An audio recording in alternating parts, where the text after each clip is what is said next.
My name is Harper Woods, and I was 31 the year I learned exactly what my family thought my civil rights were worth. We were somewhere over the Pacific Ocean. I was sweating through my cotton shirt in the cramped rear jump seat of a commercial flight while my heart pounded at 140 beats per minute. My golden retriever service dog, Atlas, was wedged under my calves, keeping the blood flowing to my brain. A flight attendant handed me a porcelain dish of warm cashews. She avoided making eye contact. She just pointed toward the front of the plane, where the premium cabin sat behind a velvet curtain. Taped to the dish was a yellow square of paper with my mother's handwriting. "Hope you and the dog aren't too squished." My parents and my perfectly healthy sister were up there drinking mimosas in lay-flat leather seats. They had told me there was no room for my service dog. What they left out was that they had used my federally protected medical travel vouchers to pay for their luxury upgrades while leaving me in the cargo bulkhead to suffer a severe medical flare-up alone. They assumed I would sit in the back and stay quiet.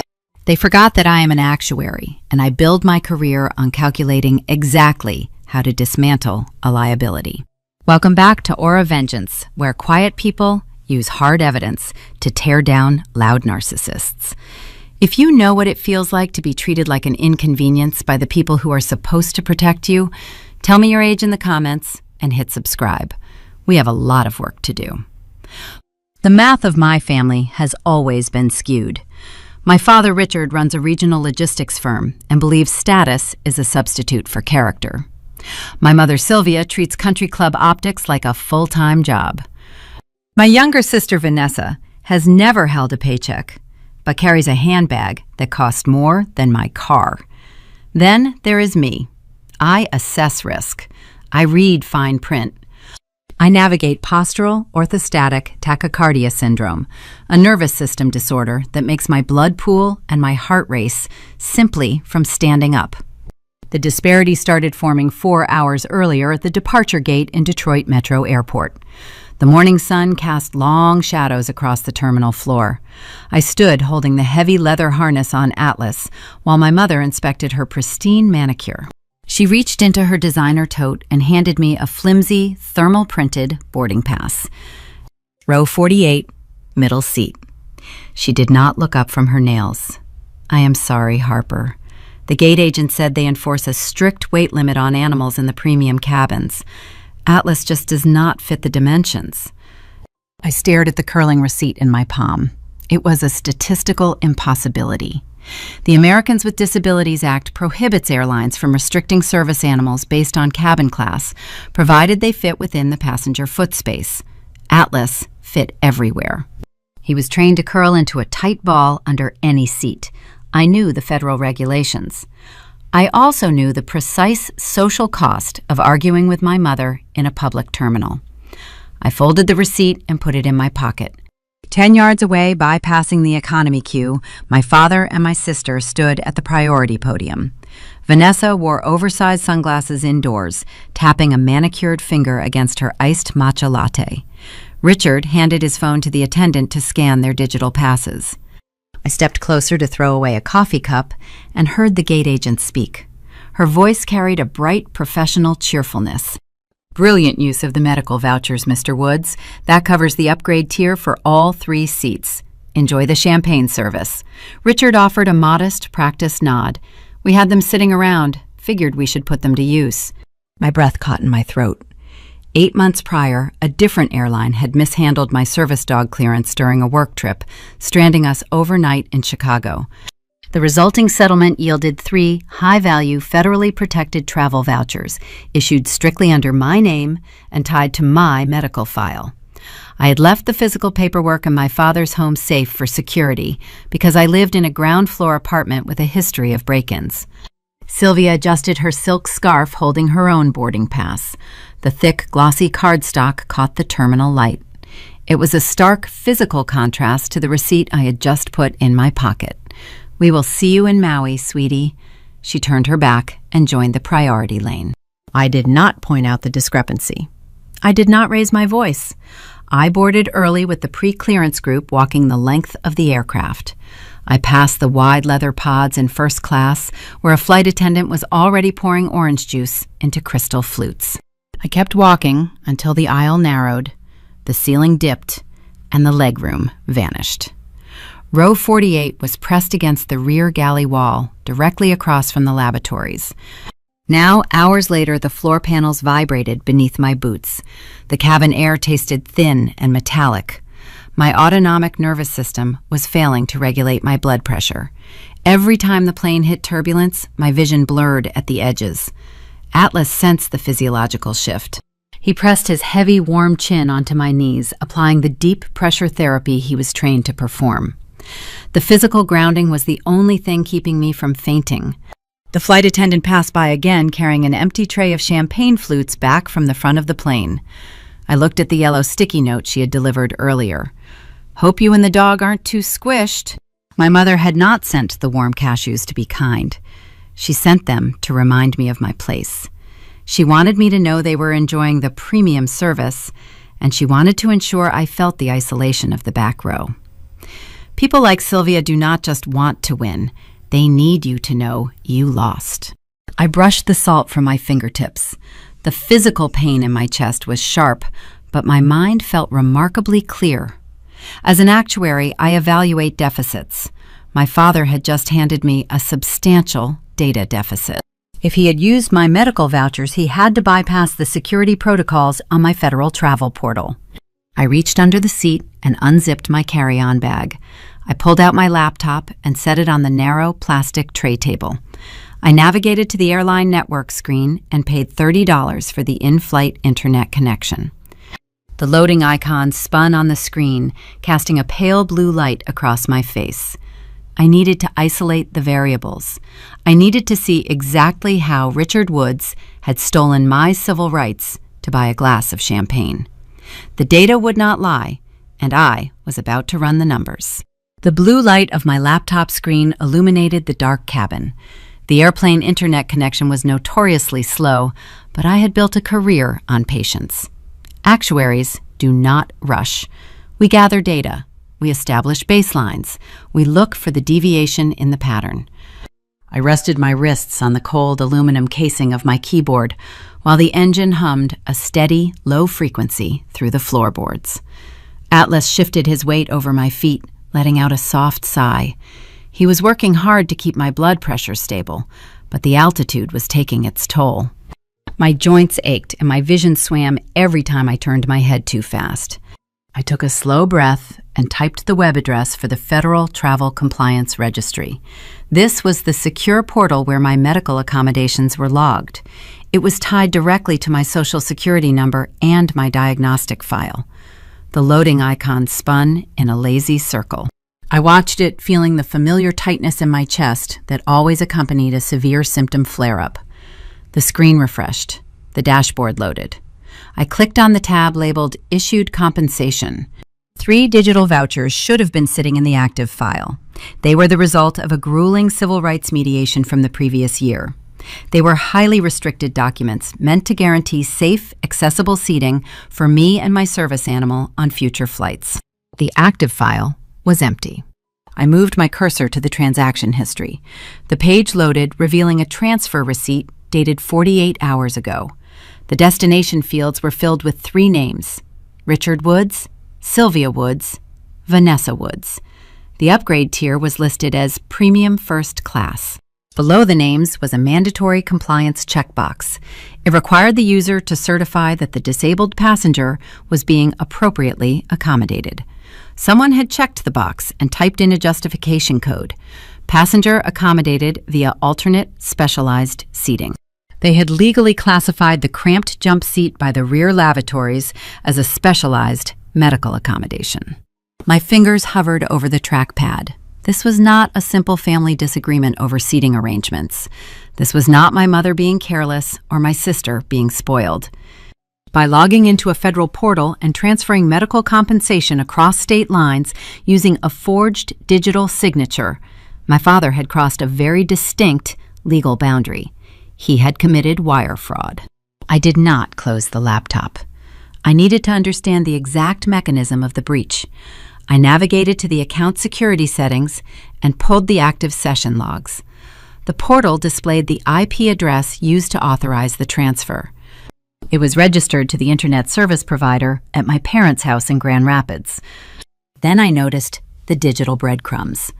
The portal uses a single sign-on system that caches security tokens in the browser. Whoever had logged into my travel account had done so using an active browser session that was already authenticated for other government services. The security log showed the origin point of the data token. It was linked to the federal tax portal. A new variable entered the equation. I opened a new tab. I grew up in a house where financial control was disguised as parental concern. My parents always offered to pay for things on the condition that they dictated the terms of my life. When my medical condition emerged in my early 20s, they tried to use it to ground me. They suggested I stay home. They suggested I let them manage my savings. I refused. I studied late into the night. I passed my certification exams. I secured a demanding job evaluating risk models for a commercial insurance firm. I paid my own rent. I bought my own groceries. I funded my own medical care. I made myself financially untouchable because I knew it was the only way to survive them. I navigated to the Internal Revenue Service website and requested my own tax transcripts for the past decade. The security verification took 3 minutes. It felt like 3 hours. Atlas pressed his cold nose against my palm, sensing the subtle spike in my heart rate. I stroked his soft golden ears, waiting for the documents to compile. The PDF file generated on my screen. I scrolled past my own independent filings and opened the section detailing dependent claims associated with my Social Security number. The spreadsheet populated. The numbers aligned in neat rows. I stared at the screen while the ambient noise of the airplane seemed to fade into a hollow ringing. Richard Woods had listed me as a qualifying disabled dependent on his joint tax return. He had not just done it once. The transcript showed the claim submitted every single year for the past 7 years. While I was paying my own medical bills and living in my own apartment, my father was telling the federal government that I was a helpless dependent living under his roof. He was using my chronic illness to secure massive tax write-offs. He was monetizing the very disability that my mother complained was ruining their aesthetic. The sheer scale of the theft was staggering. It was systemic financial exploitation. It was tax fraud. I did not cry. Crying is an emotional response to an unexpected loss. I was not experiencing loss. I was experiencing clarity. The fog of familial obligation evaporated, leaving behind a pristine landscape of calculated liability. My hands were steady now. I created a secure, encrypted folder on my local drive. I downloaded the flight transfer receipts. I saved the IP address logs. I exported the time-stamped browser sessions. Finally, I downloaded all 7 years of the fraudulent tax transcripts. I routed copies to my cloud backup and sent a mirror file to my secure work server back in Michigan. I built a digital fortress at 30,000 feet. The captain keyed the intercom. His voice crackled through the overhead speakers, announcing the initial descent into Honolulu. The plane banked sharply to the left. The sudden change in cabin pressure hit my ears like a physical blow. The gravitational force pushed me back into the thin cushion of the jump seat. My vision darkened at the edges again. I closed the laptop and slid it safely back into my carry-on bag. I leaned forward, resting my forehead against the cool plastic of the tray table. The physical toll of the journey was catching up to me. Every muscle in my body ached from being locked in a rigid position. My heart fluttered erratically, struggling to pump blood against the changing atmospheric pressure. I was physically wrecked. I felt like a hollow shell. But inside that shell, my mind was running simulations. I had the evidence. I had the legal framework. I had the element of surprise. The landing gear deployed with a heavy mechanical thud. The tires hit the tarmac, sending a harsh vibration up my spine. The plane engines roared in reverse thrust, slowing us down under the bright Hawaiian sun.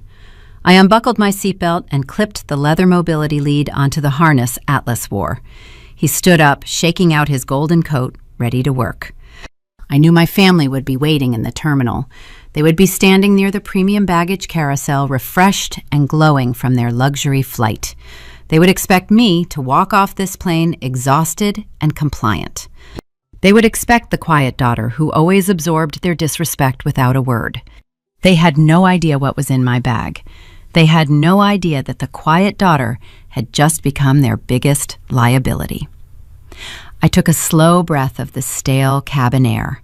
The game had changed, and it was time to calculate the cost. The warm, humid air of Maui hit my face the moment the automatic glass doors of the resort glided open. The scent of crushed plumeria flowers and salt water washed over me, replacing the sterile, recycled oxygen of the airplane. The lobby of the Grand Wailea was a cathedral of open space and polished mahogany. Vaulted ceilings allowed the ocean breeze to circulate through the atrium.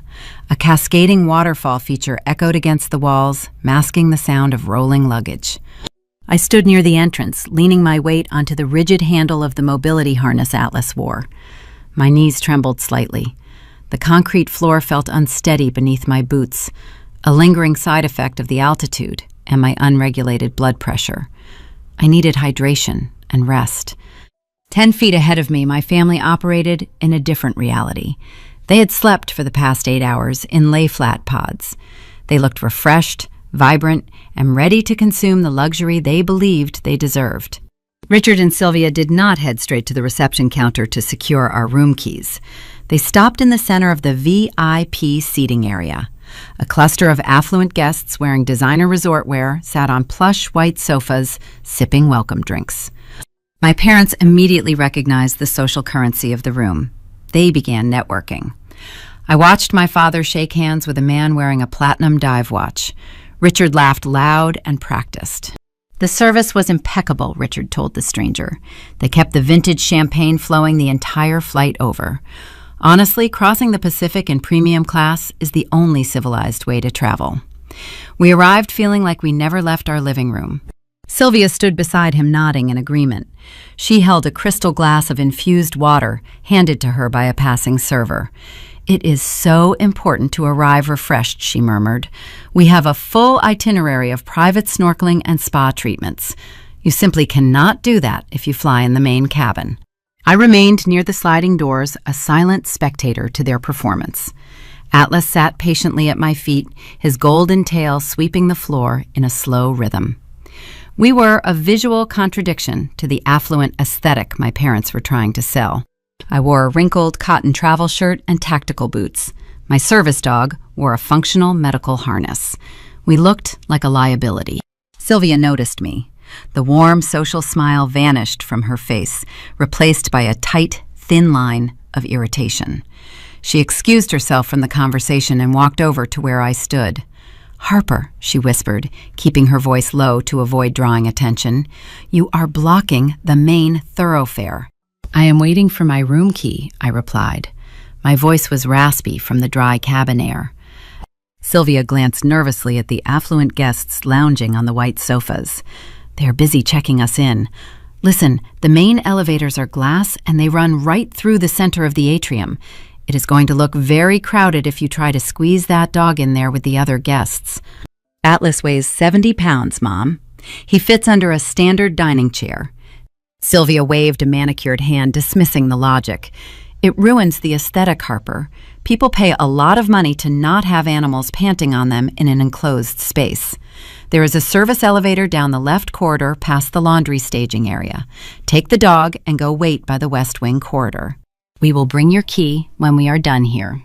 She did not ask how I was feeling. She did not ask if I needed water. She simply directed me to the service corridor because my disability was an optical inconvenience. I did not argue.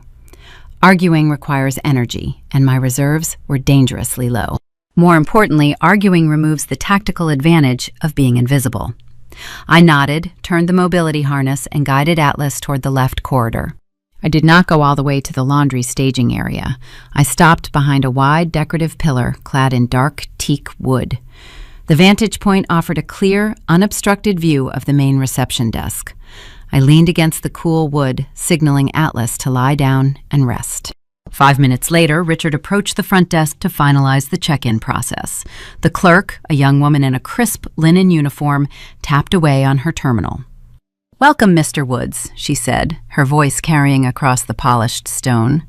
"I see we have 3 penthouse suites reserved in the oceanfront tower, along with 2 private cabanas by the infinity pool for the duration of your stay. We also have the prepaid luxury spa packages for your wife and daughter." Richard smiled, leaning an elbow on the high counter. "That is correct." The clerk presented a sleek digital payment terminal. "I just need a card on file for the incidentals and the remaining balance of the upgraded amenities. The total comes to $42,000. My father did not flinch. He reached into the inner pocket of his tailored linen jacket and pulled out a credit card. He dropped it onto the marble counter. The sound it made was not the dull plastic click of a standard bank card. It was a sharp, heavy, metallic clank. The dense titanium resonated against the stone. I knew that sound. I recognized the sleek, black, matte finish of the metal, even from 30 feet away. It was a corporate line of credit issued exclusively to the executive officers of his logistics firm. It was meant for securing shipping contracts and covering emergency freight liabilities. It was not meant for booking Hawaiian penthouses. My analytical mind immediately began cross-referencing the data. Richard ran a mid-sized company that had been struggling with supply chain disruptions for the past 3 quarters. His profit margins were razor thin. I knew this because he constantly complained about cash flow at holiday dinners. Using a corporate card for a $42,000 personal vacation was not just reckless, it was corporate embezzlement. The financial mechanics clicked into place. Richard was deeply over-leveraged. He was utilizing company funds to maintain his social facade, hoping to figure out a repayment strategy later. But the timing was a fatal error. His logistics firm always conducted its mandatory quarterly financial audit on the first Monday of the new month. Today was Thursday. He had exactly 4 days to replace $42,000 in stolen company funds before the corporate auditors flagged the deficit.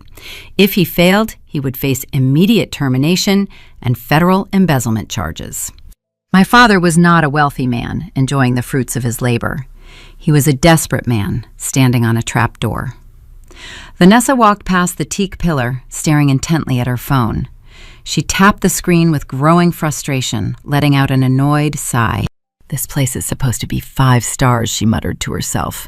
"The wireless network keeps dropping my connection. I cannot even load my banking application." She kept walking, oblivious to my presence. I filed the complaint away in my mental ledger. A luxury resort with outdated digital infrastructure meant their local area network was likely poorly partitioned. If the Wi-Fi was dropping packets, it meant their security protocols were vulnerable. It was a useful variable. I remained in the shadow of the pillar, processing the new risk parameters. A soft clearing of a throat broke my concentration. I turned my head. A man wearing a tailored navy suit and a gold lapel pin stood a few feet away. His name tag identified him as David, the guest relations manager. He held a silver digital tablet in his left hand. He looked at me, then looked down at Atlas, then back up to my face. His expression was a mixture of professional courtesy and deep confusion. "Excuse me," he said, his voice polite and measured. "Are you Harper Woods?" "Yes," I replied, keeping my posture straight despite the fatigue pulling at my spine. David frowned slightly, tapping the screen of his tablet. "I apologize for the intrusion, Miss Woods. I was reviewing the arrival manifest for the VIP tier. The system flagged a severe discrepancy that I wanted to address before your luggage was routed." "What kind of discrepancy?" He lowered his voice, stepping closer to ensure privacy. "You are listed in the federal manifest as the primary holder of the medical travel vouchers used to book this itinerary. The airline coded your file with high-priority disability accommodations." "That is correct," I said. The manager looked genuinely perplexed. "The reservation profile shows the 3 secondary dependents, your father, mother, and sister, assigned to the premium oceanfront penthouses. However, the primary voucher holder you are assigned to a standard double room overlooking the loading dock on the first floor. It is the smallest square footage on the property, and it is located next to the industrial air conditioning units. He paused, waiting for me to act outraged or demand a room transfer. He assumed my family had made a clerical error. He assumed they actually cared about my comfort. I did not act outraged. The data was simply confirming the established pattern. They had stolen my compensation to buy penthouses and banished me to the loading dock. Did my father authorize that room assignment? I asked. David nodded, his expression tightening. He signed the electronic waiver at the desk 3 minutes ago, confirming the layout. I can intervene, Miss Woods. I can upgrade you to an accessible suite right now. The hotel would absorb the cost to ensure ADA compliance. I looked across the lobby. Richard and Sylvia were walking toward the glass elevators, laughing together. They had secured their luxury. They thought they had won.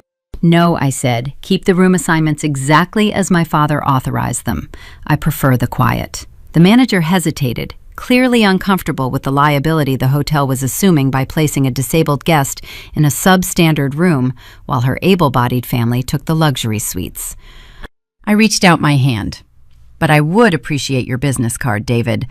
I have a feeling I will need to contact you regarding hotel policy before the end of the week. David reached into his suit pocket and handed me a thick, embossed card. I slid it into my pocket right next to the crumpled Row 48 boarding pass. The resort thought they were checking in a wealthy executive and his quiet, disabled daughter. They had no idea they were providing the staging ground for a corporate demolition. The morning sun crested the volcanic ridge, casting a blinding white glare across the surface of the infinity pool. The water seemed to spill directly into the Pacific Ocean, creating a seamless horizon of blue. I sat on a standard woven lounge chair, wearing a long-sleeve rash guard. The garment was designed to regulate my core temperature. Postural orthostatic tachycardia syndrome makes the body incapable of adjusting to rapid heat changes. My blood vessels do not constrict properly, causing blood to pool in my lower extremities when the ambient temperature rises. Atlas lay tucked beneath the shade of my chair, resting on a specialized cooling mat I had carried in my luggage. 20 feet away, my sister treated the pool deck like a commercial production studio. Vanessa wore a minimalist designer swimsuit holding a hollowed coconut garnished with a purple orchid. She tilted her head, adjusting her posture for the camera lens of her smartphone. She snapped several photos, reviewed the screen, and let out a sharp sigh of frustration. She marched toward my lounge chair. Water dripped from her skin onto the hot stone tiles. "Harper, you need to move." Her voice was tight with irritation. "You are ruining the background. My followers do not want to see a medical dog and a girl in a rash guard in a luxury resort shot. It kills the aspirational vibe. I am trying to tag the hotel for a potential sponsorship, and your setup looks depressing." I looked up from my digital tablet. Vanessa had never secured a corporate sponsorship in her life. Her lifestyle was entirely underwritten by our father and his unstable corporate credit line. She was playing a role for an audience of strangers. The pool deck is a common area, Vanessa. I am seated at the edge. Sylvia approached holding a glossy lifestyle magazine. She wore a wide-brimmed straw hat that cast her face in deep shadow. She did not look at me directly. She rarely did when she felt annoyed. "Harper, please do not make this difficult today." Sylvia smoothed the cover of her magazine with a manicured hand. "We are trying to enjoy a pleasant family morning, and you, sitting here looking like a hospital patient, is a burden on the mood. Go to the shaded pool behind the towel kiosk. It is quieter there anyway. You and the dog will be out of the way." The word burden hung in the humid air. It was not a new vocabulary word for my mother. When I was 19 and required a mobility aid for a high school graduation event, Sylvia paid a local photographer extra money to digitally crop the aluminum frame out of the final portrait. She always preferred a pleasant fiction over a difficult reality. I did not feel anger. Anger is an inefficient use of caloric energy. I evaluated the social matrix. Fighting them here would elevate my heart rate, trigger a symptom flare, and provide Vanessa with the dramatic reaction she secretly craved. Compliance in this specific moment offered a tactical advantage. The shaded pool meant isolation. Isolation meant I could execute a phone call without surveillance. I gathered my canvas tote. Atlas stood up, his golden fur catching the sunlight. We walked away from the infinity pool, navigating the winding stone paths of the resort. The secondary pool was tucked behind a dense grove of banyan trees and giant monstera plants. It lacked the ocean view, making it highly unpopular with the affluent guests. It was entirely empty. The air beneath the canopy felt 10 degrees cooler. The ambient noise of splashing water faded, replaced by the rustle of palm fronds. I sat at a small wrought iron table and pulled my phone from the canvas tote. I did not dial the generic customer service hotline for the airline. A Tier 1 support agent lacks the clearance to comprehend federal litigation. I opened my browser and searched the corporate directory for the airline headquarters. I located the direct office extension for the Regional Director of Regulatory Compliance. I dialed the number. A secretary answered the line. I stated my full legal name and provided my federal medical travel control number. I informed her I was calling regarding an active breach of the Health Insurance Portability and Accountability Act. I was transferred to the director in under 40 seconds. A man answered. His tone was brisk and authoritative. "This is Marcus Sterling. How can I assist you, Miss Woods?" "Mr. Sterling, I am an actuary. I evaluate corporate liability and risk exposure. I am calling to inform you that your digital infrastructure contains a catastrophic vulnerability.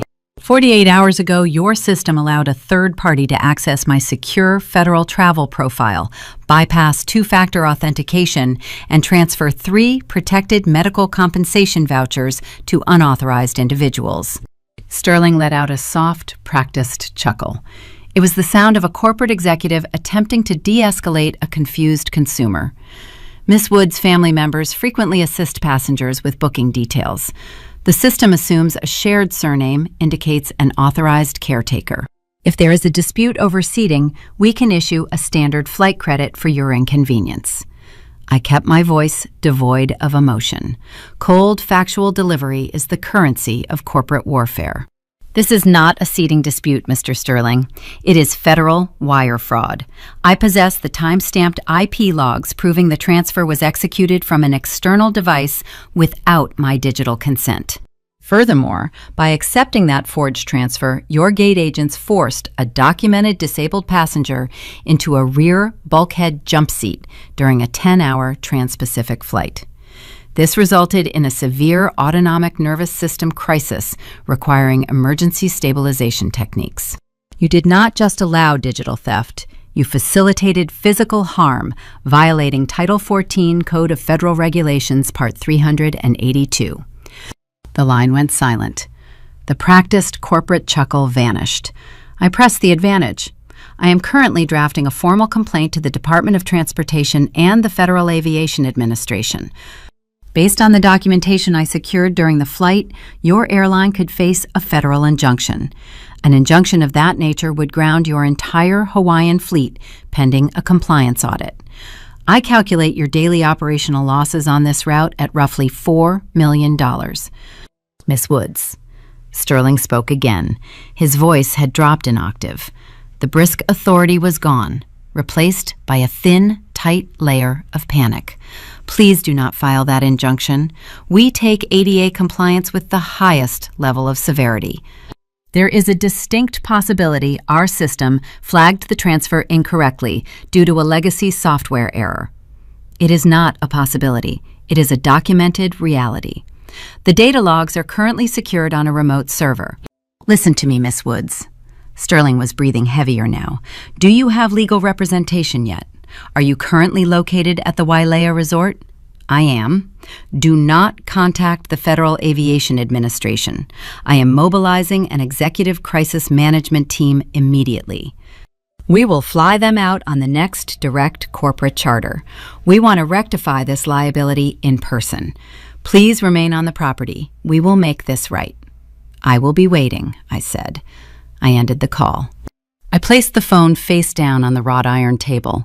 The metal felt cool against my palms. The trap was set, the bait was taken. I looked through the dense green foliage of the monstera plants. Through a narrow gap in the broad leaves, I had a clear line of sight back to the infinity pool.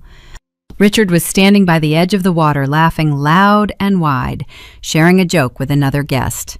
Vanessa was holding her coconut drink, posing for another photograph near the cabana entrance. Sylvia was reclining on her lounge chair, turning the glossy pages of her magazine. They looked so comfortable in their stolen luxury. They thought they had successfully marginalized me. They believed banishing me to the shade was a permanent victory. They were blissfully unaware of the mechanics of risk. They did not know that a major corporate entity was currently in a state of sheer panic over the actions Richard took at the departure gate. They had no idea that a crisis management team was boarding a plane to meet the quiet, disabled daughter they had just called a burden. The collision was imminent, and I had the only safe seat in the house. The afternoon sun shifted, throwing long shadows across the stone deck of the secondary pool. The humidity settled heavily in the air, pressing down like a physical weight. I remained seated at the wrought iron table, tracking the passage of time on my watch. Atlas slept soundly at my feet, his breathing slow and rhythmic. The isolation of the banyan trees provided a necessary buffer. I was regulating my autonomic nervous system, conserving my physical energy for the confrontation I knew was coming. At exactly 2:15, I heard the distinct sound of formal leather shoes striking the paving stones. The sound was sharp, rhythmic, and entirely out of place in a resort environment where guests typically wore rubber sandals or walked barefoot. I looked up. 2 men were walking briskly down the winding path. The first was David, the guest relations manager I had spoken to in the lobby the day before. He wore his tailored navy suit and walked with a rigid, upright posture. Beside him walked a man I did not recognize. He wore a gray worsted wool suit, a crisp white shirt, and no tie. He carried a slim leather portfolio under his right arm. He did not look like a tourist. He looked like a corporate mitigation specialist. They did not approach the main infinity pool. They bypassed the lively music, the splashing water, and the crowded cabanas. They walked directly past the VIP section where my father was holding court with a fresh cocktail. Through the gaps in the broad monstera leaves, I watched the social dynamic shift. Richard stopped talking mid-sentence. He lowered his glass, his eyes tracking the 2 men. Sylvia sat up straight on her lounge chair, lowering her sunglasses. They were accustomed to being the center of attention.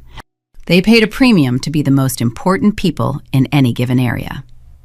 Seeing executive management march purposefully past their luxury cabana toward the shaded, unpopular pool visibly irritated them. The 2 men stepped under the canopy of the banyan trees, stopping a respectful distance from my table.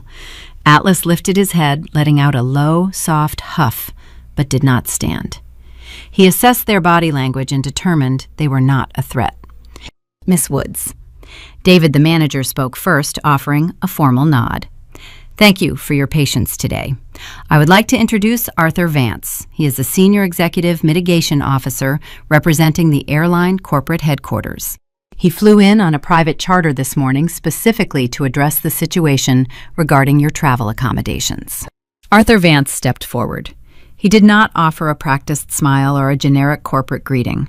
He recognized that I was an actuary who dealt in raw data and liability. He matched my energy. Miss Woods, he said, his voice even and serious. Our regional director, Marcus Sterling, briefed me on the conversation you had this morning.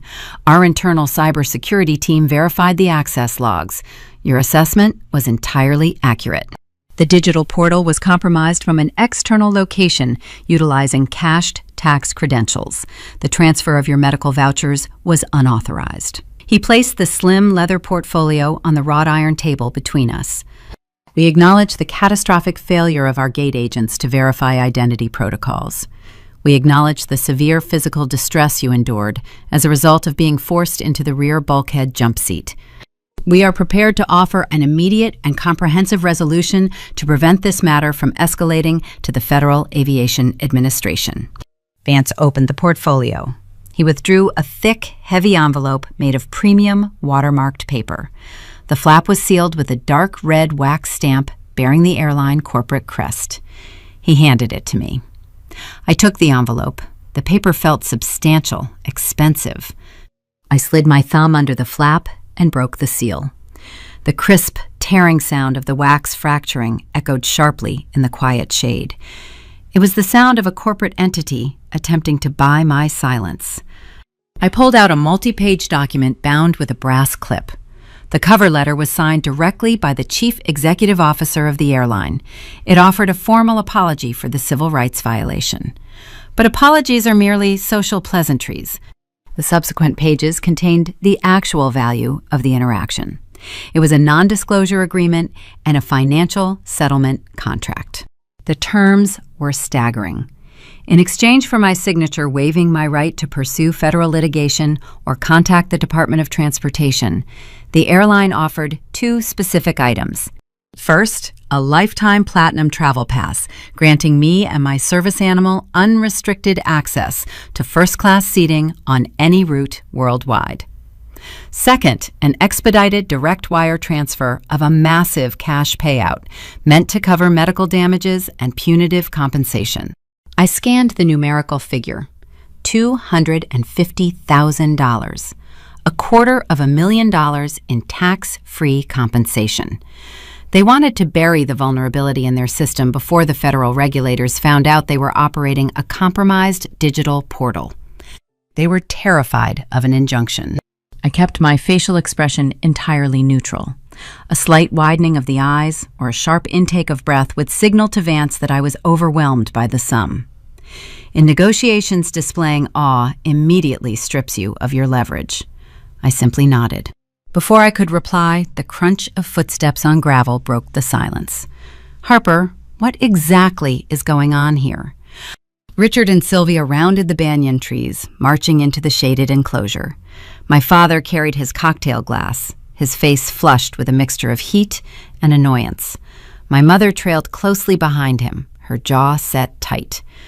They had abandoned their VIP cabana, unable to tolerate the fact that resort management was focused on the daughter they had explicitly ordered to stay out of sight. "Excuse me," Richard said, puffing his chest slightly as he addressed the two men in suits. "I am Richard Woods. This is my daughter. She has a medical condition that requires a quiet environment. If there is a problem with the hotel bill or the amenities, you need to be speaking directly to me. I handle the family accounts." He assumed I had caused a disruption.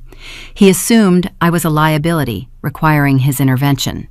Arthur Vance turned toward my father. His expression remained strictly professional.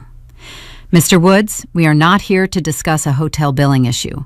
I represent the corporate offices of the airline you flew with yesterday. We are here to formally apologize to your daughter for a severe ticketing error that resulted in a violation of her required medical seating. We are providing compensation for the distress she experienced during the flight." The word compensation acted like a physical jolt on my father. The annoyance in his eyes instantly morphed into a sharp, predatory gleam. He was a man drowning in corporate debt, facing an embezzlement audit in 4 days.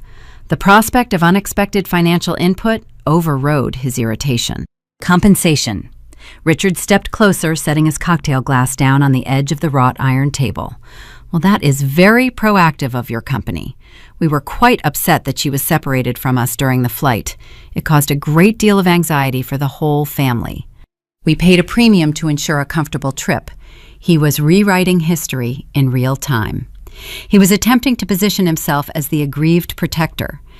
Sylvia placed a hand on my father's shoulder, nodding vigorously. It was a terrible ordeal. We had to worry about her health the entire time we were over the ocean. I did not point out the sticky note referencing the warm cashews. I simply let them spin their fiction. Richard looked from Vance to the thick document resting in my hands. "Since I secured the initial travel arrangements and managed the booking profile, I will handle the compensation deposit." He smiled a tight, insincere expression. "How much are we talking about here?" Vance looked uncomfortable. He glanced at me, clearly recognizing the sudden shift in the family dynamic. He assumed, as many able-bodied people do, that my parents were my primary caretakers. The airline protocol generally defaults to the family patriarch in a dispute. "It is a substantial settlement, Mr. Woods. Vance hesitated. However, the legal waiver is drafted specifically for the individual who experienced the medical distress. I will review the paperwork, Richard insisted, reaching his hand across the table toward the document. I moved my wrist slightly. I casually folded the primary page containing the $250,000 figure backward, hiding the full numerical value beneath the secondary summary page. I let the document rest flat on the table, allowing my father to see only the final section of the financial breakdown. The summary page displayed the initial earnest money deposit intended for immediate release upon signing. Richard stared at the visible number, $25,000. His pupils dilated. The flush in his face deepened. $25,000 was not enough to clear his massive embezzlement debt. But it was a substantial injection of liquidity. It was enough to stall his creditors. It was enough to pay off the hotel incidentals and buy him time to manipulate his corporate ledger before Monday. I watched the micro-expressions cross his face, the calculation, the greed, the sudden, overwhelming desire to seize control of the asset. He looked at me, his voice dropping to a low, urgent register. "Harper, give me a pen. We need to secure this deposit right now before they change their minds." I placed my hand flat over the folded document. I looked up at the corporate mitigation specialist, then shifted my gaze to my father. The tension in the shaded enclosure snapped tight. I was holding $250,000 in federal compensation, and my father was preparing to fight me for 10% of it. He was blinded by his own desperation, completely unaware of the true scale of the trap he was walking into. $25,000. Sylvia repeated the number. Her voice caught in her throat. She shifted her weight on her wedge sandals, and her elbow caught the edge of her cocktail glass. The tall crystal tipped over. A wave of pink rum and melted ice cascaded across the wrought iron table. The sticky liquid splashed against the leather portfolio, missing the watermarked settlement papers by a fraction of an inch. Sylvia did not apologize for the spill. She stared at the paper. Her demeanor shifted from elite annoyance to sudden, cloying affection. "Oh, Harper." She reached out, touching my arm with damp fingers. "That is wonderful news. The airline is finally taking responsibility for putting you through such a hard time. We were so worried." Richard mirrored her pivot. He pulled a dry napkin from a dispenser and dabbed at the spilled drink, his eyes never leaving the document under my hand. "This is the right step," he said. His voice was smooth, coated in a practiced paternal authority he usually reserved for client dinners. But dealing with corporate wire transfers is complicated. There are tax implications, processing fees. I will have my accounting department route the $25,000 through the family trust to shield you from the capital gains penalty. It will also help us recoup the exorbitant premium we paid for those upgraded seats. He was a remarkably fluid liar. He had not paid a premium. He had stolen my vouchers and charged the hotel to a corporate credit card. Now he was trying to launder a federal settlement through a non-existent family trust. I slid the document back into the thick envelope. "I manage my own finances, Dad. I will handle the deposit." Richard stiffened. The paternal warmth fractured, revealing the desperate executive underneath. "Harper, do not be naive. You do not have the infrastructure to manage a corporate disbursement of this size. Just sign the authorization and let me do my job." Arthur Vance cleared his throat. He recognized the predatory escalation. "Miss Woods," he said, maintaining his neutral, professional tone, "the settlement is linked to a secure digital portal. I will email the encrypted access link to your private address. You can review and finalize the transaction digitally at your convenience. There is no need to sign physical documents today."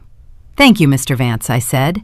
The mitigation officer nodded, collected his leather portfolio, and walked away with the hotel manager. They left my parents and me standing in the humid shade of the banyan trees. Richard glared at me. "We will discuss this upstairs," he said. His tone was a warning. He turned and marched back toward the main infinity pool, Sylvia trailing behind him. I gave them a 10-minute head start. I needed to execute the next phase of the calculation. In risk assessment, a red herring is a tactical decoy. You present an opponent with a highly visible, manageable variable. They focus all their resources on securing the decoy, leaving the primary asset unprotected. My father was a desperate man. Desperate men do not respect boundaries. They cross them. I knew he would try to access my accounts the moment I turned my back. I needed to control exactly what he found when he went looking. I returned to my standard room on the first floor. The space smelled of industrial cleaning supplies, and the hum of the exterior air conditioning units vibrated through the floorboards. I sat on the edge of the mattress and opened my laptop. I drafted an email to myself using a secondary generic email address I utilized for junk mail. I formatted the text to mimic a standard banking notification. Subject line, action required. Transfer authorization pending. Body text, your incoming wire transfer in the amount of $25,000 requires secondary signature validation. Please print and sign the attached addendum to release the funds to your designated checking account. I sent the email to my primary inbox. Then I used the Hotel Business Center wireless network to print the document. The single sheet of paper slid out of the small printer on the desk. I placed the printed email face up on the center of the bed. I laid a black ink pen right next to it. I packed my laptop into my canvas tote. I clipped the mobility lead onto the harness Atlas wore. We left the room pulling the heavy wooden door shut. I did not go far. I walked down the service corridor and stepped into the small alcove housing the ice machine. The metal door of my hotel room remained in my direct line of sight. I waited. 12 minutes later, Richard appeared in the hallway. He walked with rapid, urgent strides. He glanced over his shoulder, checking for housekeeping staff. Finding the corridor empty, he stopped at my door. He pulled a spare magnetic keycard from his pocket. He had requested a duplicate from the front desk, claiming he needed to check on his sick daughter. The green light flashed, the lock clicked, Richard slipped inside. I listened to the low hum of the ice machine. My heart maintained a steady rhythm. The audience might view this as a critical error. They might assume I had left my financial doorway wide open. They might think my father was about to steal the settlement, leaving me stranded in Maui with nothing. 4 minutes passed. Richard emerged from the room. He held his phone to his ear, a wide, triumphant smile spreading across his face. "Sylvia," he said into the receiver. His voice echoed down the quiet hallway. I found the authorization form on her bed. She has not signed it yet. The 25 grand is just sitting in a holding queue. Tell the cabana server to bring the vintage champagne. I will join you at the infinity pool in 2 minutes. We are going to celebrate. I know exactly how to route the funds as soon as she goes to sleep tonight. He walked away toward the lobby, his posture radiating victory. He thought he had outsmarted me. He believed the printed email was the key to his salvation. He was looking in the wrong direction. I stepped out of the alcove and returned to my room. The printed paper remained on the bed exactly where I had left it. My father had taken a photograph of the document, intending to forge the banking details later. He had taken the bait perfectly. I locked the door and engaged the deadbolt. I sat at the small desk and pulled my laptop from the tote bag. The fake $25,000 email was a ghost. It led to a dead link. It was designed to keep my father occupied, confident, and celebrating. While he was drinking expensive champagne at the pool, toasting his imaginary victory, I was building the real architecture. I connected to the internet using a military-grade virtual private network. I routed my connection through a secure server located in Michigan, masking my digital footprint entirely. I opened the encrypted link Arthur Vance had provided. The authentic settlement contract loaded on the screen. The primary document did not mention $25,000. It displayed the true negotiated liability payout, $250,000. I initiated the digital signature protocol.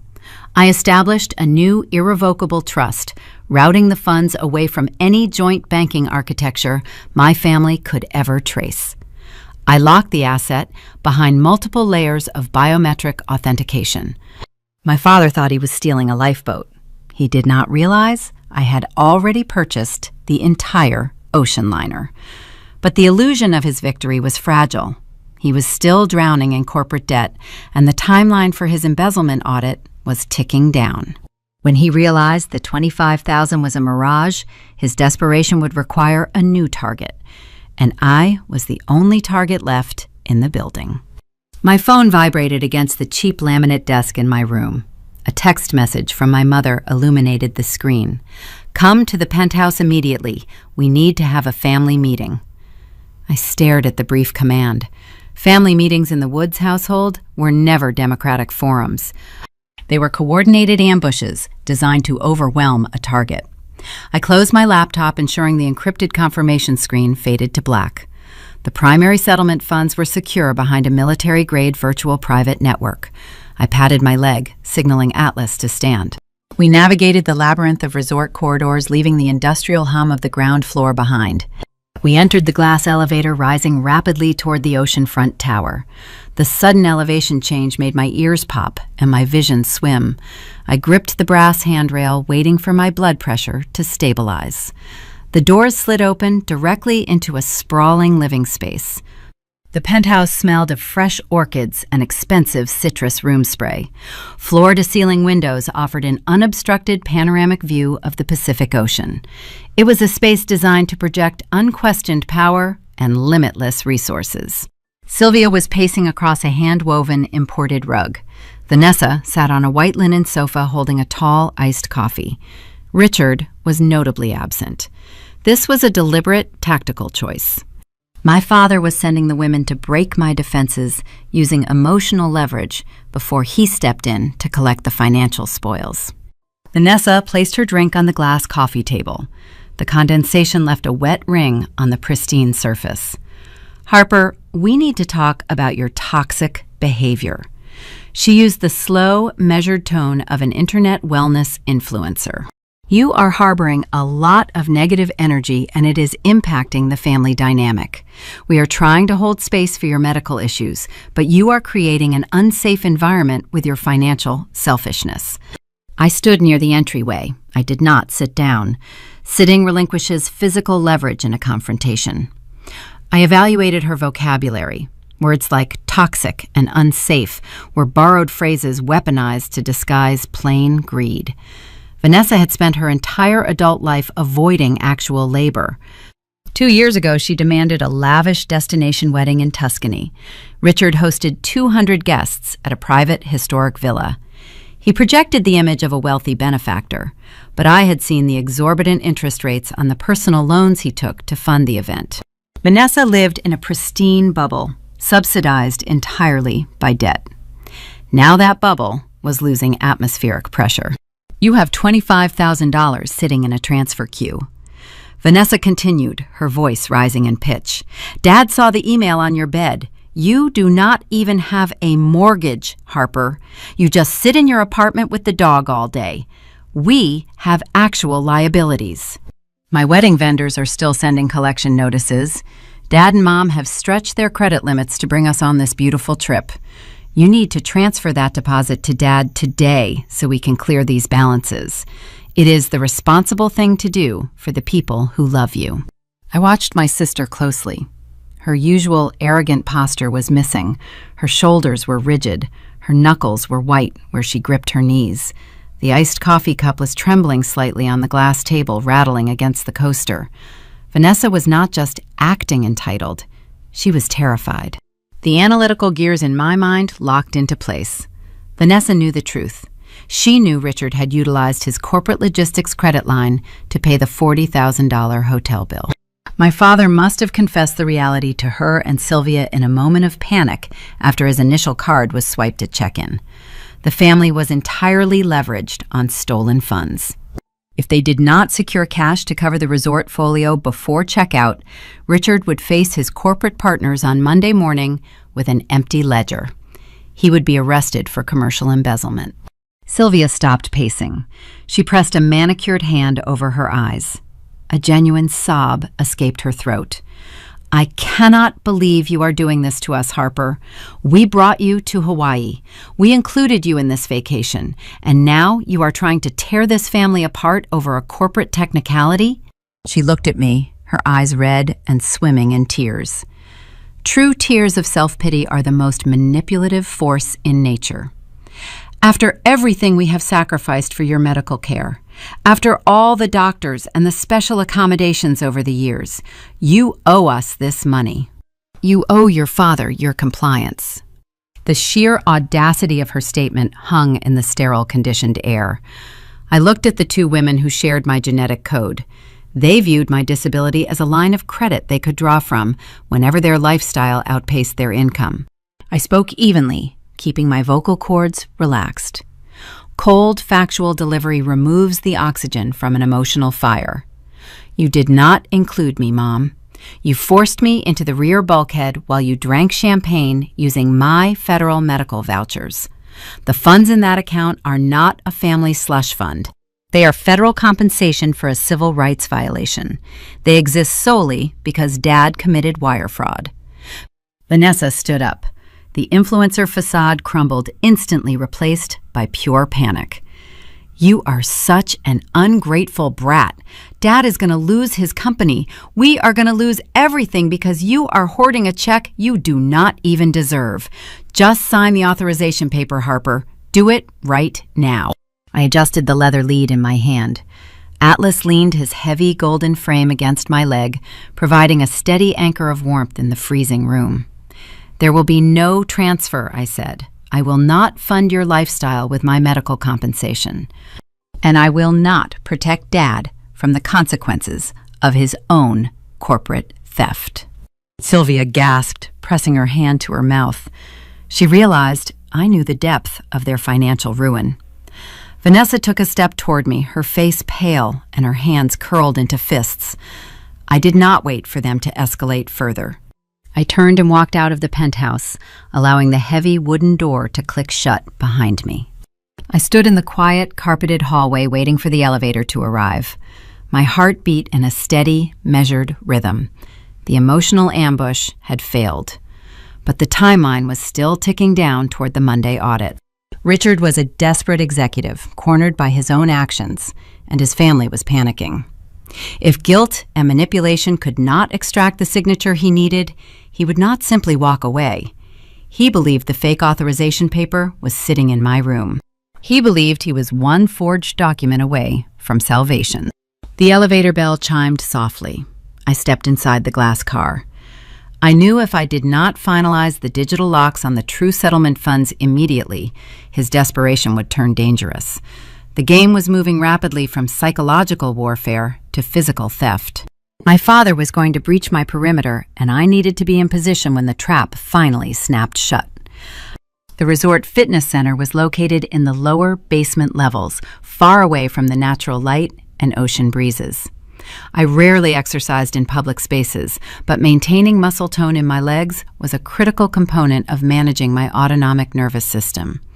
The stationary bicycle offered a low-impact method to encourage blood circulation without triggering a dizzy spell. I planned to stay for an hour. I lasted 20 minutes. The heavy, artificial air conditioning in the gym felt abrasive against my skin, and my joints ached with a dull, persistent throb. The physical toll of the flight and the subsequent emotional confrontations were draining my reserves rapidly. I wiped down the equipment using a provided sanitary towel.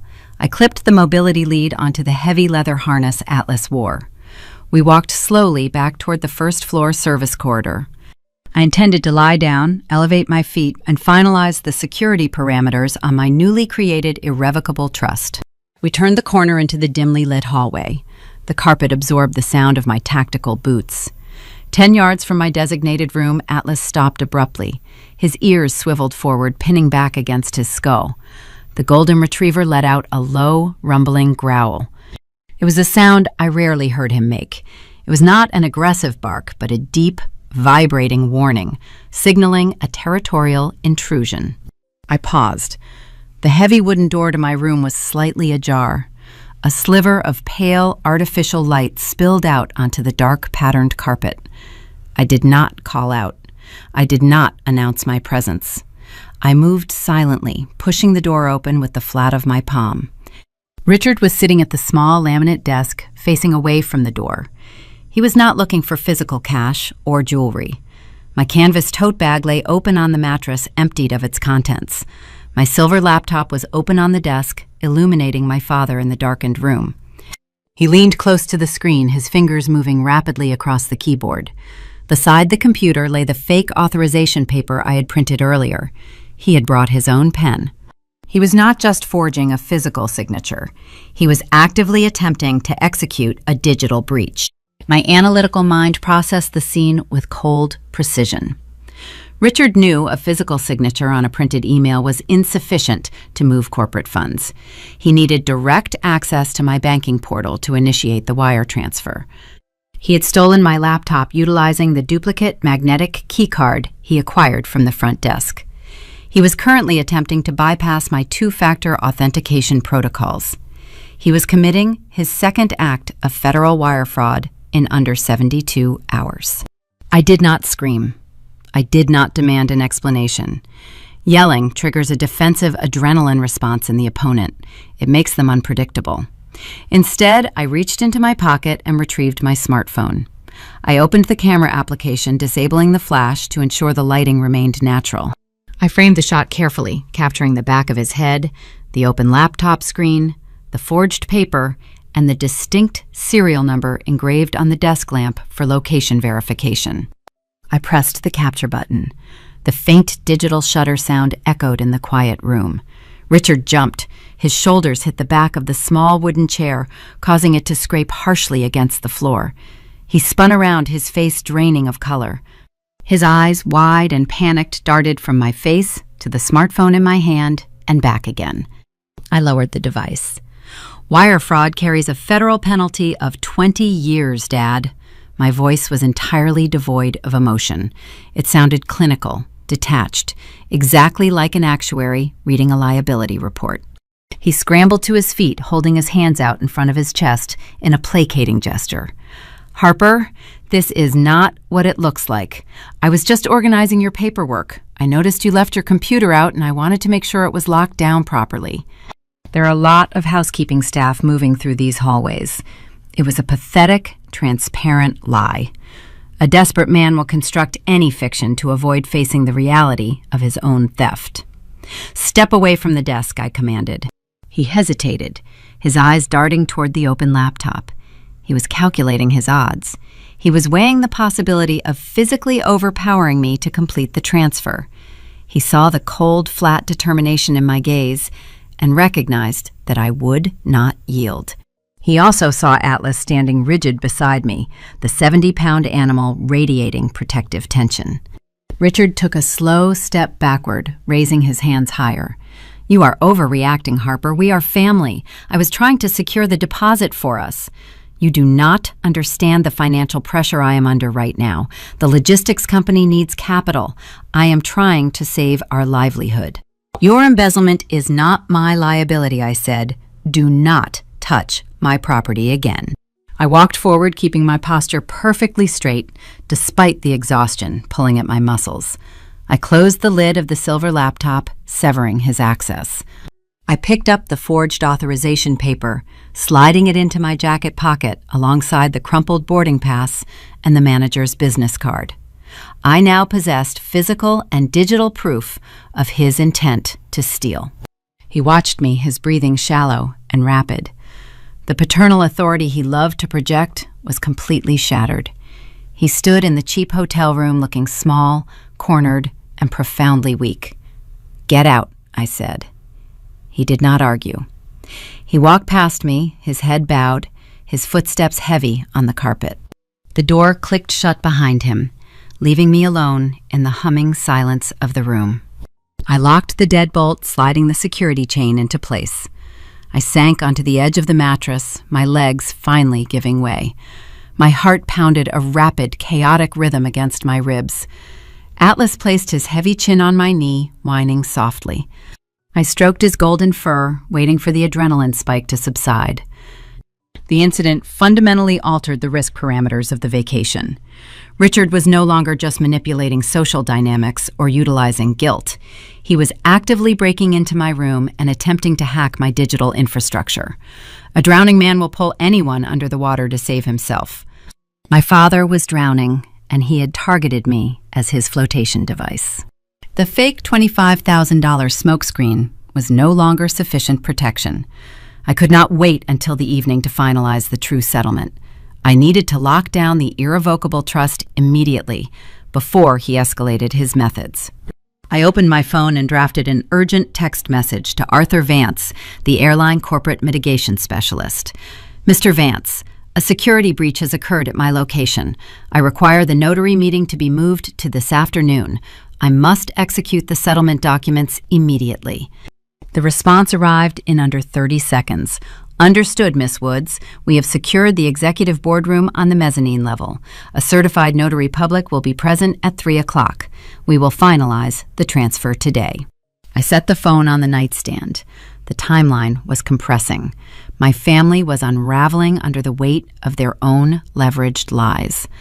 But before I could reach the boardroom and secure my financial independence, my failing autonomic nervous system was going to demand its own reckoning. The humid Hawaiian heat and the relentless psychological warfare were pushing my body past its absolute limit.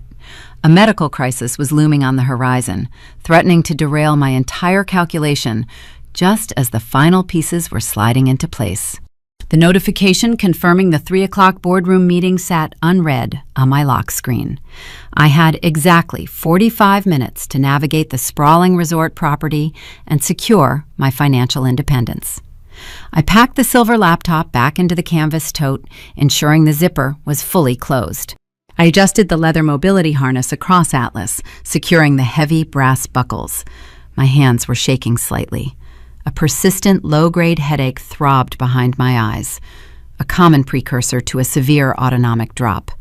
I needed to move slowly. I exited the ground floor room and stepped into the heavy, suffocating humidity of the midday sun.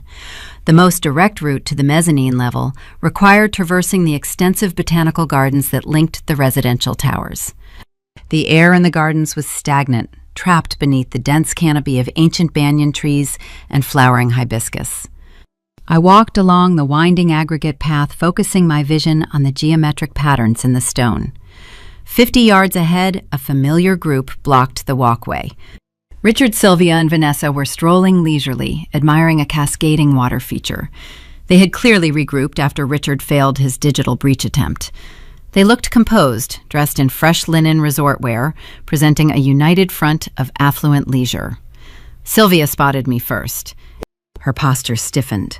She leaned toward Richard, whispering something urgently. They stopped walking, waiting for me to approach. I maintained my slow, measured pace. I did not want a confrontation in the heat. Harper Richard called out, his voice carrying a forced, artificial cheerfulness. "We were just looking for you. We need to finalize our dinner plans for this evening. I am booking a table at the Oceanfront Seafood Grill. We have a lot to celebrate and a lot to discuss regarding your paperwork." He was projecting confidence, hoping to override the memory of me catching him in my hotel room. He believed he could still bully me into submission at a public dinner table. I opened my mouth to decline the invitation, but the words caught in my dry throat. A sudden, sharp ringing filled my ears, drowning out the ambient sound of the waterfall. My peripheral vision collapsed inward, replaced by a swarm of dark, gray static. The oppressive humidity and the rapid walking pace had triggered a catastrophic failure in my vascular system. My blood pressure was plummeting. Atlas reacted instantly. He did not wait for a verbal command. He recognized the physiological shift. The 70-pound golden retriever lunged forward, crossing directly in front of my shins. He hit my knees with the heavy bulk of his shoulder, breaking my forward momentum. His training dictated that a controlled fall was always preferable to a sudden fainting concussion. My legs gave way. I collapsed onto the hot aggregate stones, scraping my palms against the rough surface. Atlas immediately circled my body, pressing his warm, solid weight firmly against my chest, applying deep pressure therapy to force the pooling blood back toward my brain. I lay on the concrete, staring up at the bright, fractured light filtering through the green canopy. The world spun in a chaotic, slow-motion blur. The physical collapse pulled my memory backward across a timeline of 7 years. The harsh sunlight faded, replaced by the sterile, fluorescent glare of a clinical diagnostic room in Michigan. I was 24 years old, sitting on crinkling examination paper, holding a thick medical folder. A neurologist stood across from me, pointing to a complex chart outlining the electrical pathways of the heart. He explained that my autonomic nervous system was permanently damaged. He used words like chronic, incurable, and lifelong management. He detailed the fainting spells, the extreme fatigue, the strict dietary requirements, and the necessity of a mobility service animal. I felt a profound, terrifying shift in my reality. I looked toward the 2 chairs in the corner of the room, seeking the foundational support a daughter expects in a moment of crisis. Richard and Sylvia sat together. They did not stand up. They did not cross the room to hold my hand. They did not ask the doctor what they could do to help me manage the pain. Richard looked at the thick medical folder and frowned. "Doctor?" he asked, his voice tight with financial concern. "If this condition is classified as a permanent disability, how is that going to affect our family health insurance premiums? Will this trigger a high-risk reassessment on my corporate policy?" Sylvia adjusted her designer handbag resting on her lap, and the service dog, she added, her tone laced with deep disapproval. "That sounds incredibly disruptive. Does she really need an animal following her around? It will make dining out practically impossible." They did not see a daughter receiving a devastating medical diagnosis. They saw an aesthetic liability and a financial deficit. That sterile examination room was the exact moment I realized my family viewed my existence strictly through a ledger of cost and convenience. They would never provide safety. I would have to calculate my own survival. The memory dissolved, pulling me back to the humid reality of the Hawaiian Botanical Garden. The gray static in my vision slowly receded. The ringing in my ears faded, replaced by the sound of the cascading water feature. I opened my eyes fully. I was still lying on the rough aggregate stone. Atlas was pressed firmly against my ribs, his breath steady and calm. I turned my head. 10 feet away, my family stood frozen. They had not moved toward me. They had not offered a hand to help me up. They had not called for medical assistance. Vanessa had her back turned to me entirely. She was holding her smartphone up, recording a vertical video of the waterfall, adjusting the exposure settings to ensure the lighting was perfect for her social media feed. She was actively ignoring the sister lying on the ground behind her. Sylvia took a distinct step backward, pulling her linen skirt close to her legs. She looked around nervously, scanning the garden path to see if any affluent resort guests were watching the public spectacle. She looked embarrassed. A shadow fell across my face. A passing tourist, an older woman wearing a wide-brimmed sun hat, dropped to her knees beside me. She unzipped a nylon day pack and pulled out a sealed bottle of mineral water. "Honey, are you all right?" the stranger asked, her voice thick with genuine concern. "Do you need me to call the front desk for a medic? Drink this, slowly." I took the cold plastic bottle with a trembling hand. "Thank you," I whispered. "I am okay. My service dog is managing the episode." I sat up slowly, resting my back against the low stone retaining wall. I drank the cold water, feeling the hydration begin to stabilize my vital signs. I looked at the stranger who had shown more humanity in 10 seconds than my parents had shown in 7 years. Richard finally stepped forward, his face flushed. "We have it under control," he told the tourist, his voice carrying that familiar, false authority. "She just gets a little dizzy in the heat. It is nothing serious." He looked down at me, a flash of deep irritation in his eyes. "Harper, get up. You are making a scene. We need to go discuss the dinner reservations." I did not reply. I secured the cap on the water bottle. I placed my hand on the heavy leather harness Atlas wore. I used his solid frame as leverage, pulling myself upright. My knees felt weak, but my mind was sharper than it had been all week. Any lingering trace of familial guilt evaporated entirely in the humid air. They did not care if I suffered, as long as I suffered quietly and handed over the financial compensation they felt they were owed. They viewed me as a tax write-off, an upgrade voucher, and an embarrassment. I dusted the small aggregate pebbles off my dark trousers. I adjusted the strap of my canvas tote bag, ensuring the silver laptop remained secure. I looked at my father. "We will discuss everything at dinner, Richard. I will see you at the restaurant tonight." I turned my back on them. I did not wait for a response. I walked away from the waterfall, guided by the steady presence of my service dog. I left them standing on the path, looking confused and slightly victorious, believing they had successfully dictated the schedule for the evening. They were expecting a negotiation over a $25,000 check at a luxury seafood grill. They had no idea I was heading straight for the executive boardroom on the mezzanine level. They had no idea they were about to walk into an ambush entirely of their own making. The mezzanine level of the resort was a stark contrast to the humid, chaotic environment of the botanical gardens. The air conditioning hummed a steady low note, chilling the hallway. Thick, sound-dampening carpet absorbed the weight of my boots. I walked past a series of closed oak doors until I reached a polished brass plaque reading Executive Boardroom B. I pushed the heavy door open. The room was dominated by a long, polished mahogany table. Arthur Vance, the airline mitigation officer, sat near the head of the table organizing a stack of crisp documents. Across from him sat a woman wearing a professional gray blazer, her local notary seal, resting beside a blue ink pen. They both stood up when I entered. Vance looked at the scrapes on my palms and the slightly disheveled state of my clothing. He noticed the heavy breathing of my service dog. "Miss Woods," he said, his voice carrying a note of genuine concern. "Are you all right to proceed? We can postpone if you require medical attention."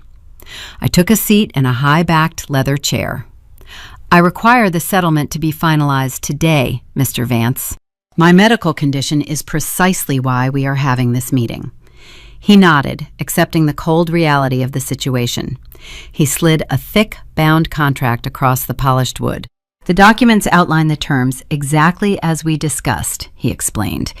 "The airline acknowledges full liability for the unauthorized transfer of your medical vouchers and the subsequent physical harm caused by the seating violation.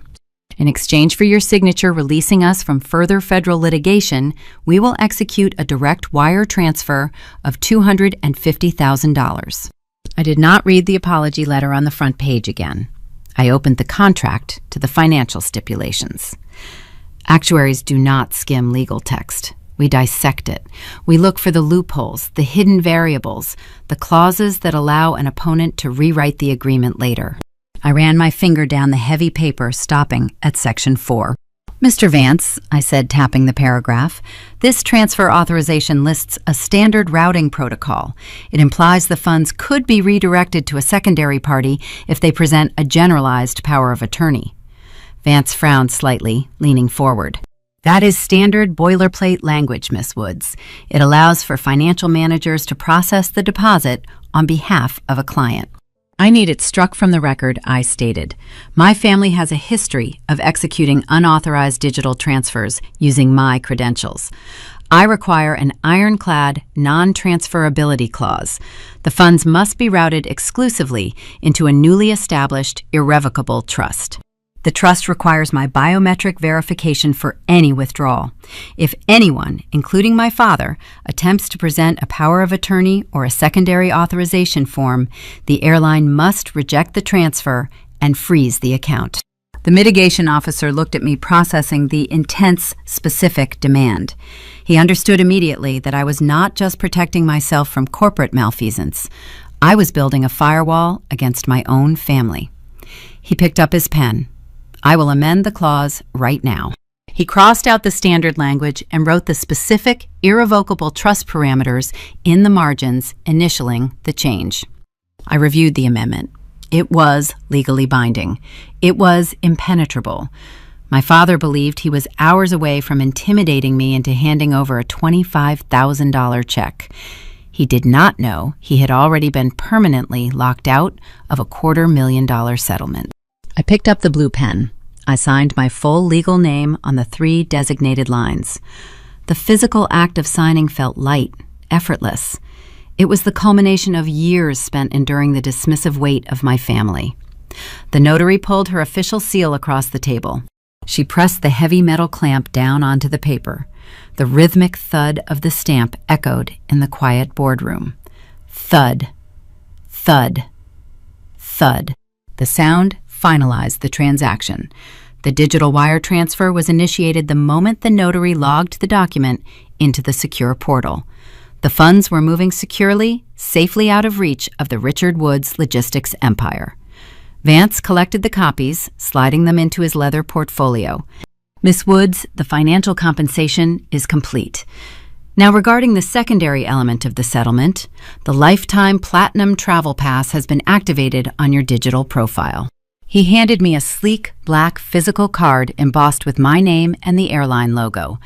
This guarantees you and your service animal priority first-class seating on any route, worldwide, free of charge. No blackout dates, no restrictions. Given the volatile dynamic I observed with your family earlier today, do you require assistance with your return travel arrangements? We can book you on a separate itinerary. I looked at the black card. My parents had spent $42,000 on a corporate credit line just to project the illusion of status. They had stolen my medical vouchers to secure their premium seats, leaving me in the cargo bulkhead. The airline had just handed me permanent authentic status to ensure my silence. Yes, I said, I would like to book a solo flight back to Michigan tomorrow morning, first class. Vance tapped a rapid sequence into his tablet. Done. Your digital boarding pass will be in your inbox shortly. Thank you, Mr. Vance. You have been highly efficient. I stood up, sliding the black travel card into my pocket. The boardroom meeting was concluded. I had secured my financial future and guaranteed my safe return home. But my actuary ledger was not perfectly balanced yet. My father still held an active tax fraud claim against my Social Security number. A balanced equation requires complete resolution of all outstanding liabilities.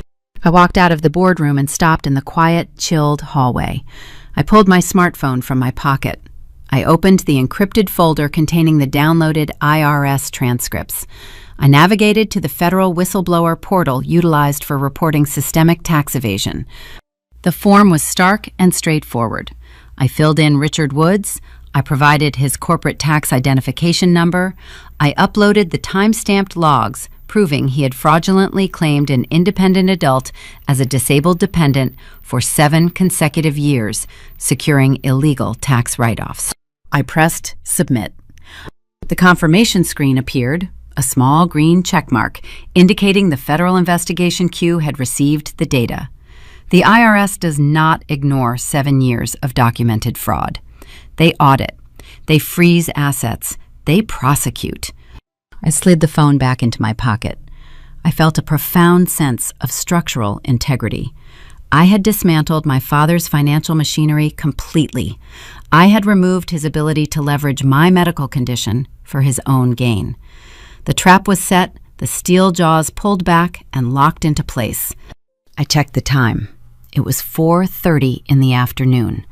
My family was currently preparing for a lavish celebration dinner at the Oceanfront Seafood Grill. They were putting on expensive clothing, rehearsing their manipulative arguments, preparing to ambush me for a sum of money they believed would save them from corporate ruin. They thought I was walking into the restaurant as a victim. They had no idea I was walking in wearing the ultimate armor. I took a deep breath of the cool, conditioned air signaling Atlas to follow me. The final confrontation was approaching, and I had the only winning hand at the table. The Oceanfront Seafood Grill was a masterclass in aggressive luxury. The restaurant was built directly onto a volcanic cliff overlooking the dark expanse of the Pacific. Tiki torches cast flickering orange light across the imported teak tables. The air smelled heavily of expensive butter garlic and the salt spray of the breaking waves. It was the kind of establishment where menus do not list prices because the clientele is expected to ignore the cost. My family was already seated at a prime table near the railing when I arrived. The maitre d' pulled out a heavy wooden chair for me, allowing Atlas enough space to curl comfortably beneath the linen tablecloth. I took my seat, observing the calculated arrangement of the table. Richard sat directly across from me, assuming the position of maximum authority. He wore a crisp white linen shirt, his silver watch catching the light from the torches. Sylvia and Vanessa sat on either side of him, flanking him like loyal lieutenants. They had dressed for a celebration. Sylvia wore a heavy silk wrap, Vanessa a designer cocktail dress. They were projecting an aura of complete victory. The dramatic irony of the situation hung over the table like a dense fog. I knew precisely what was hidden in my digital vault. I knew the IRS whistleblower report was currently processing through a federal queue. I knew my first-class boarding pass for the following morning was active on my phone. But my family knew none of this. They operated under a deeply flawed set of assumptions. They believed I was holding a vulnerable $25,000 check. They believed my father was a respected logistics executive who merely needed a minor bridge loan. They believed I was the weak link in the family structure, easily manipulated by guilt and social pressure. Their ignorance made their arrogance almost painful to watch. Richard did not look at the menu. He gestured to the sommelier, a man hovering respectfully near the wine cellar. "We will start with the 98 Bordeaux," Richard ordered, his voice carrying that booming, performative tone he used to dominate a room. "And bring a dozen of the Kumamoto oysters for the table. For the main courses, we will take 3 of the butter-poached lobsters." He glanced at me, a brief, dismissive sweep of his eyes. "Harper, you have dietary restrictions. You figure out your own plate." I ordered a simple grilled flank steak with no heavy sauces. I required pure protein to stabilize my blood sugar after the afternoon medical crisis. The waiter vanished, leaving us in a tense, simmering silence. Sylvia folded her hands, resting her chin on her intertwined fingers. She smiled a tight, stretched expression. "This is so lovely," she said, looking out at the dark ocean. "It is important for a family to come together and heal after a misunderstanding. We really want to put the travel unpleasantness behind us, Harper.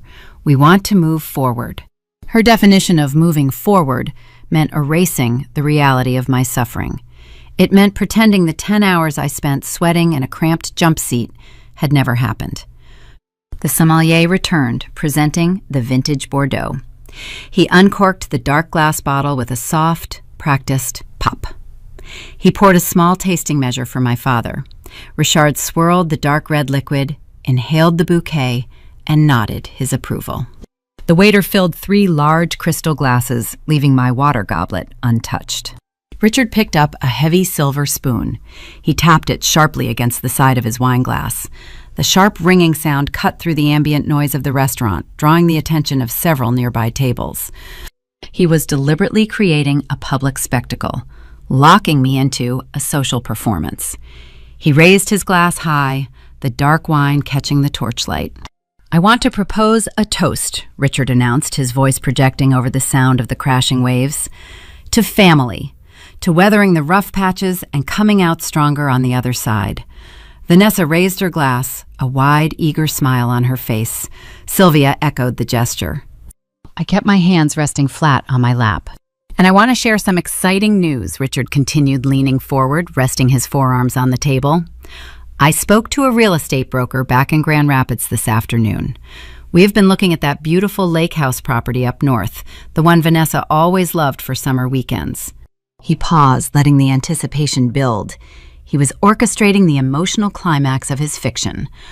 "Thanks to Harper's little windfall today, we finally have the liquidity to make it happen. We are using the airline deposit to secure the escrow down payment. It is a wonderful way to turn a negative travel experience into a permanent legacy for the whole family." Sylvia beamed, reaching out to squeeze Vanessa's hand. "Oh, Richard, that is brilliant! A lake house! It will be perfect for entertaining." Vanessa clapped softly, her influencer persona fully restored. "I already have the interior design mood board saved on my phone. It is going to be gorgeous." I sat perfectly still. The sheer magnitude of the delusion was staggering. My father was drowning in $42,000 of stolen corporate credit card debt, facing a mandatory embezzlement audit on Monday morning.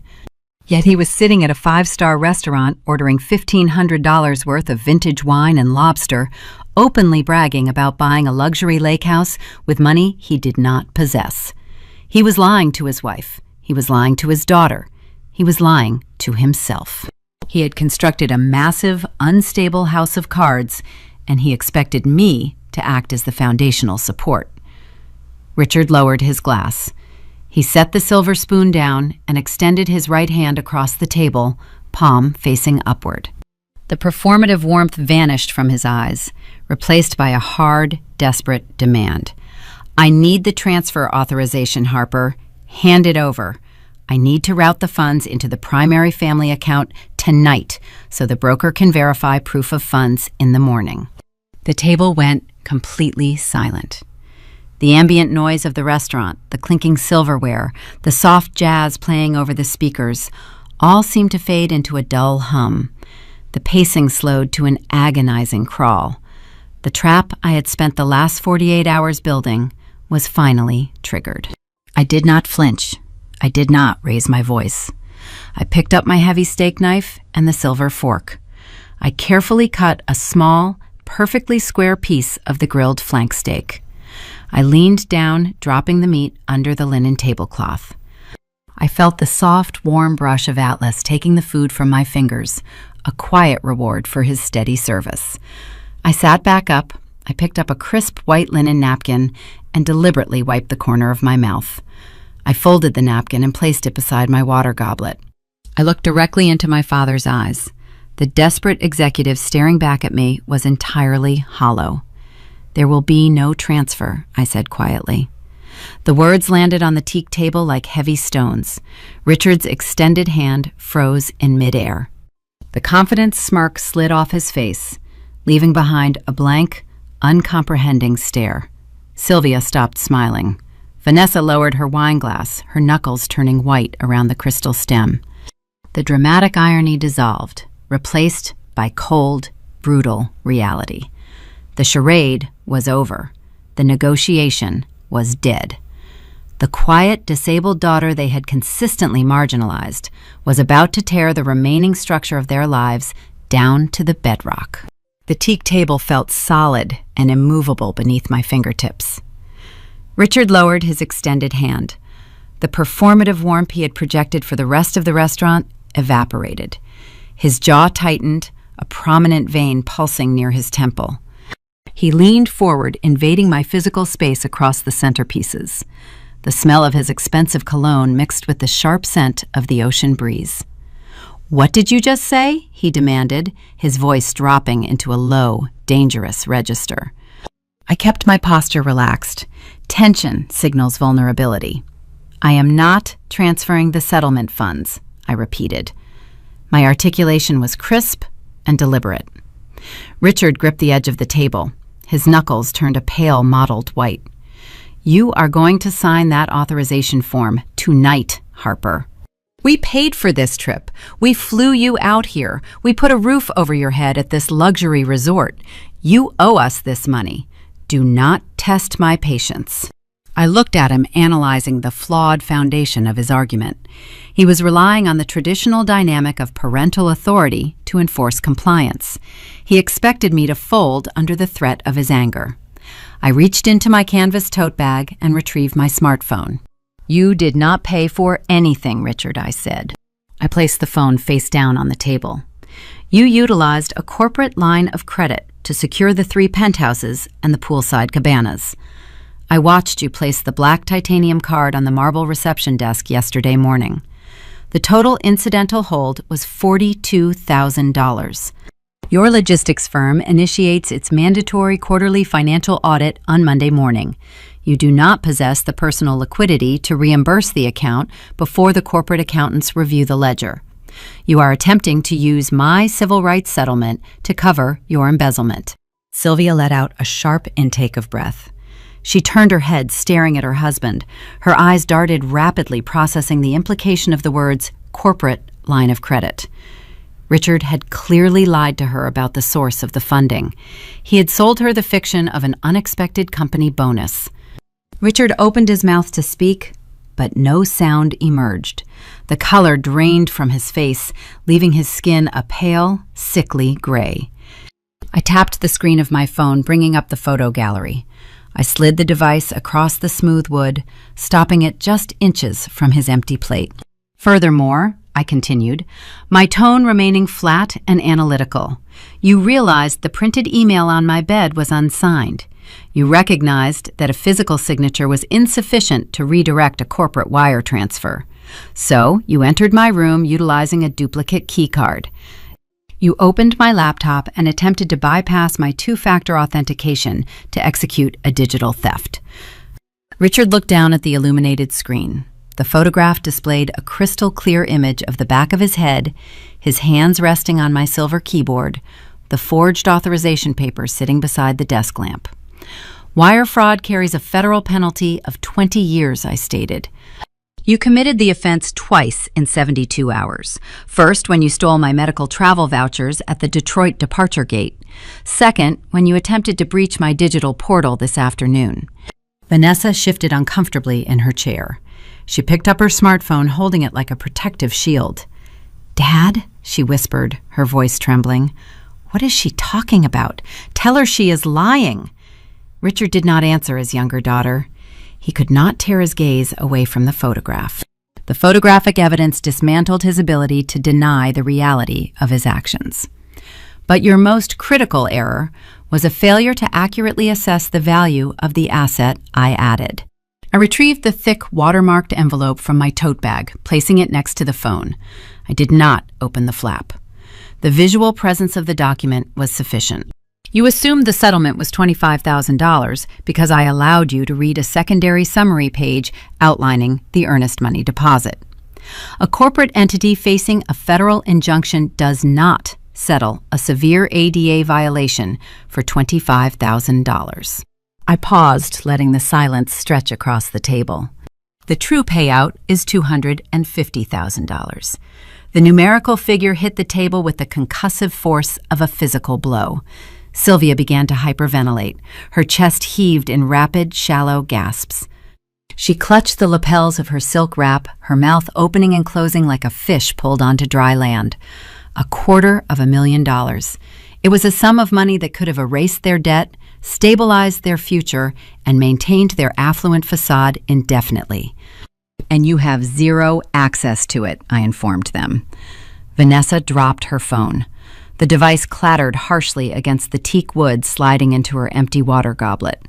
She stared at me, her eyes wide with a mixture of horror and profound realization. I executed the final contract in the executive boardroom 2 hours ago, I explained, detailing the mechanics of their defeat. The corporate mitigation officer struck the standard routing language from the agreement. The funds were wired directly into a newly established irrevocable trust. It features biometric security protocols. You cannot garnish it, you cannot sue for it, you cannot present a power of attorney to claim it. The money is permanently, legally untouchable. Richard slumped back into his heavy wooden chair. The rigid posture of the authoritative executive dissolved. He looked like a deflated balloon. His breathing was ragged. "Why would you do this?" he rasped, his voice barely audible over the sound of the ocean. "We are your family. You used me for upgrades and tax breaks." I replied, delivering the final calculated variable. I leaned forward, resting my forearms on the table. While evaluating the security logs of my travel portal, I discovered the linked session tokens from your browser. I pulled my federal tax transcripts. You have been falsely claiming me as a disabled dependent on your IRS filings for 7 consecutive years to secure illegal tax write-offs. You monetized my autonomic nervous system disorder while simultaneously calling me a burden. Sylvia covered her face with her hands, letting out a muffled sob.